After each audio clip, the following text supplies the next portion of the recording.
لە یەکی تشرینی یەکەمی ساڵی 2019دا بەشێک لە هاوڵاتیانی بەغدا و شارەکانی باشووری عێراق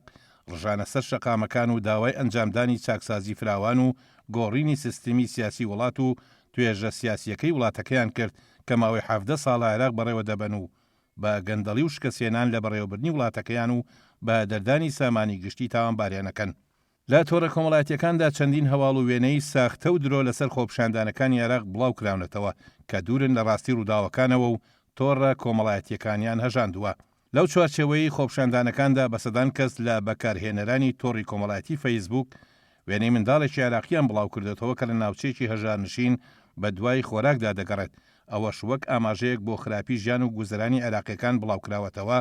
لە کاتێکدا کە وێنەکە لە وڵاتی هیندستان گیراوە. سەبارەت بە ئیدانەکردنی ئێران لەسەر دەستوەردانەکانی لە کاروباری ناوخۆی عێراق لە تۆڕە کۆمەڵایەتیەکاندا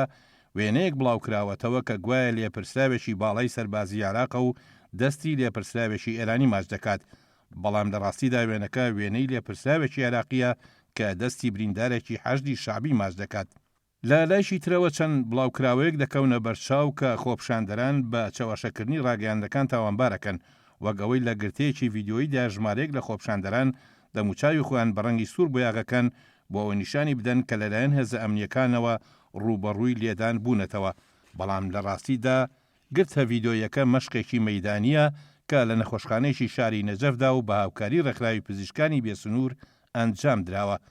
هەروەها چەند وێنەیەکی تریش بڵاوکراونەتەوە کە دەوترێت وێنەی خۆپیشاندەرانە و دەموچاوی خۆیان بۆیاغ کردووە بۆ ئەوەی وا نیشانی بدەن کە لەلایەن هێزە ئەمنیەکانەوە لێیان دراوە و ئازار دراون، بەڵام لە ڕاستیدا وێنەکان وێنەی شانۆگەریەکن کە لە گۆڕەپانی تەحریر لە بەغدا نمایش کراوە. لەبارەی تاوانبارکردنی خۆپیشاندەرانیش بە سیخوڕی و بەکرێ گیراوی بێگانە بازاران کەس لە بەکارهێنەرانی تۆڕە کۆمەڵایەتیەکان چەند وێنەیەکیان بڵاو کردوتەوە گوایە وێنەی دەستگیرکردنی ئەو کەسانەیە کە سیخوڕیان بۆ ئیسرائیل یان بۆ ئیمارات یان بۆ ئوردون کردووە، یاخود خۆپیشاندەران بۆ توند و تیژی هانەدەن و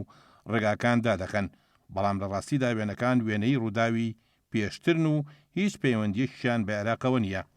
لە خۆپیشاندانەکانی عێراقدا نزیکەی 550 کەس کوژراون و زیاتر لە 30,000 کەسی تریش بریندار بوون کە زۆربیان لە خۆپیشاندەران بوون و خۆپیشاندەرانیش پەنجەی تاوان بۆ هێزە ئەمنیەکان و مێلی شاچەکدارەکان و ئەندامانی هێزە سیاسیەکان درێژەکەن،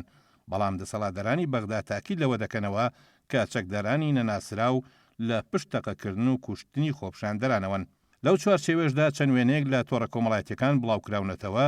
گوایە هێزە ئەمنیەکان تۆڕێکی تیرۆریستی دەستگیرەکەن کە ئامان ژیان نانەوەی دووبەرەکیە لە نێوان خۆپیشاندەران و هێزە ئەمنیەکاندا،